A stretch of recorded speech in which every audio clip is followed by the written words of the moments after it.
Hello everyone. This time, I want to tell you about narrative tag. Tujuan pembelajaran kali ini meliputi 1. Social function, 2. Generic structure, dan yang ketiga adalah unsur kebahasaan.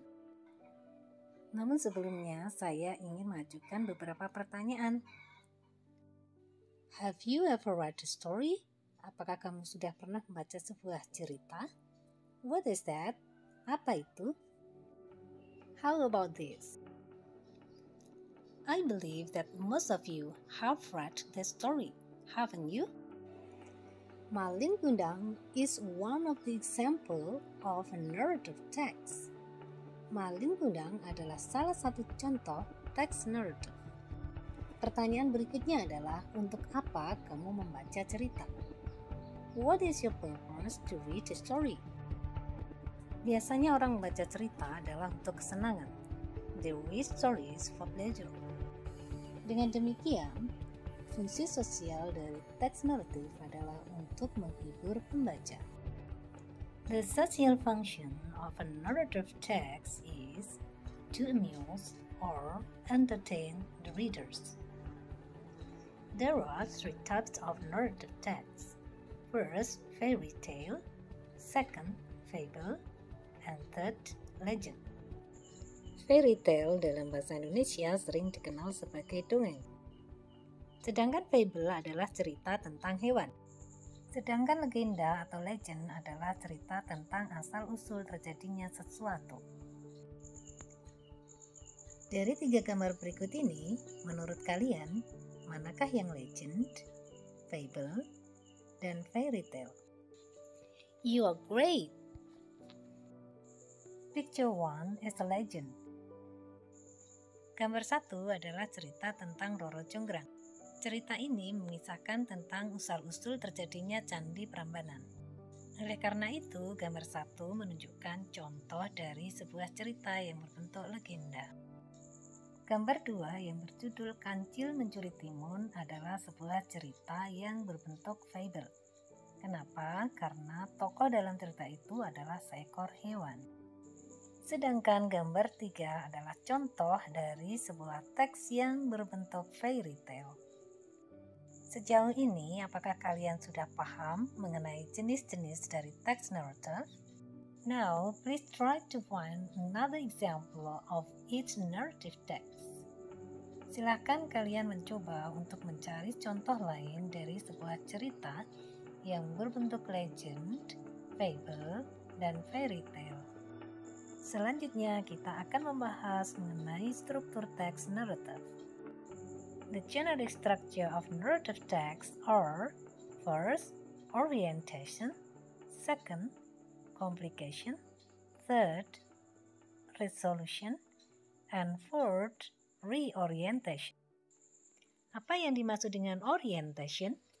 Orientation adalah bagian awal dari sebuah cerita. Biasanya penulis mengenalkan kepada pembaca mengenai 3 hal. Pertama adalah karakternya, atau siapa yang menjadi tokoh dalam cerita tersebut. Kedua adalah setting of time, atau kapan terjadinya cerita tersebut. Yang ketiga adalah setting of place, yang menunjukkan latar tempat di mana kejadian itu terjadi.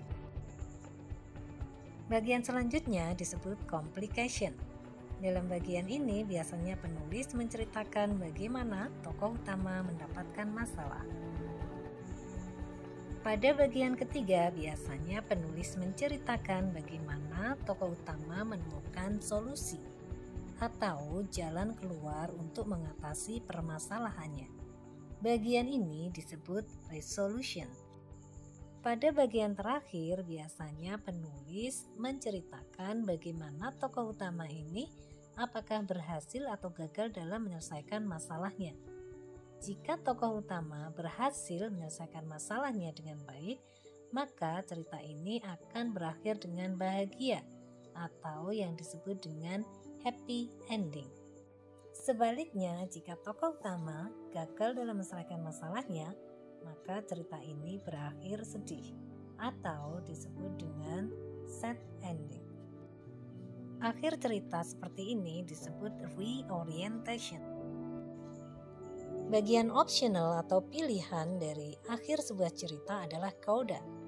Coda berisi moral value atau pesan moral yang disampaikan secara tersurat dalam sebuah cerita. Dari dua cerita ini, menurutmu mana yang happy dan mana yang sad ending? Good. Cinderella adalah cerita yang berakhir dengan bahagia atau happy ending.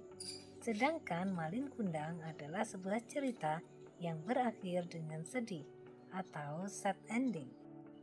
Selanjutnya kalian akan menyimak sebuah video. Coba kalian tebak apakah nanti cerita ini akan berakhir dengan happy atau sad ending.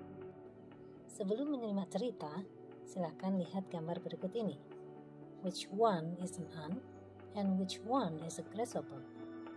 Great, your answer is correct. An ant adalah seekor semut dan a grasshopper adalah seekor belalang. Now, listen to the story. In a field one summer's day a grasshopper was chirping, singing, and hopping about for fun. An ant passed by carrying an ear of corn back to his nest.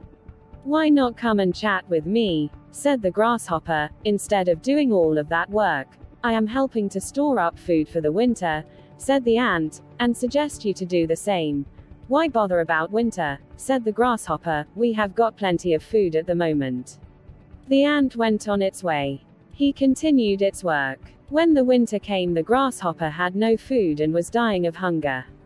The ant, however, had plenty of food to last all through the winter from his hard work in the summer. Then the grasshopper knew that it is best to be prepared. Do you get the story? What is the story about? That's right. The story is about an ant and grasshopper. Cerita ini bercerita tentang seekor semut dan seekor belalang. Karena cerita ini tentang hewan, maka cerita ini disebut sebagai fable. Sekarang kita coba amati apakah teks ini benar-benar termasuk teks narrative. Do you think that the writer introduced the characters and the setting of time and place? Let's try to answer the three questions. Number 1. Who are the characters of the story?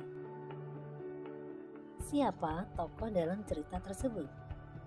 Ya, the ant and grasshopper, semut dan belalang. Number 2. When did the story happen? Kapan cerita itu terjadi? The answer is one summer's day. Jadi, cerita ini terjadi pada suatu musim panas. Number 3. Where did the story happen? Di mana cerita itu terjadi? The answer is in a field. Cerita itu terjadi di sebuah ladang. Dengan demikian, kita bisa membuat sebuah conclusion atau kesimpulan bahwa paragraf 1 merupakan an orientation. Mengapa? Karena ada tokoh dan latar waktu dan tempat. Let's read the next paragraph and answer question number 4. What happened to the ant? Apa yang terjadi dengan semut? The answer is that the ant got a problem. Jawabannya adalah semut mendapatkan masalah. What was the problem? Apa masalahnya? Winter was going to come soon. Masalahnya adalah ia diejek oleh belalang. Menurut belalang, lebih baik bermain saja daripada bekerja mengumpulkan makanan. Apa yang bisa kita simpulkan dari paragraf ini? Paragraf ini menceritakan bagaimana tokoh utama mendapatkan masalah. Sehingga paragraf ini disebut sebagai complication. Kita lanjutkan ke paragraf berikutnya untuk menjawab pertanyaan berikut. What did the ant do when the grasshopper mocked him? He continued his work. Meskipun belalang mengejek dirinya, semut melanjutkan pekerjaannya untuk mengumpulkan makanan untuk persediaan di musim dingin. Apa yang dapat kita simpulkan dari paragraf ini? Paragraf ini menjelaskan bagaimana tokoh utama menemukan jalan keluarnya. Kesimpulannya bahwa paragraf ini disebut sebagai resolution. Kenapa? Karena paragraf ini menceritakan bagaimana tokoh utama menemukan jalan keluar, atau disebut solusi. Let's try to answer the next question. What did the ant feel at the end? Apa yang dirasakan oleh semut di akhir cerita? The ant felt happy. Semut merasa bahagia. Pada paragraf ini bisa kita simpulkan bahwa cerita ini berakhir dengan bahagia atau happy ending. Sehingga paragraf ini disebut sebagai paragraf reorientation. The last question, what did the grasshopper learn?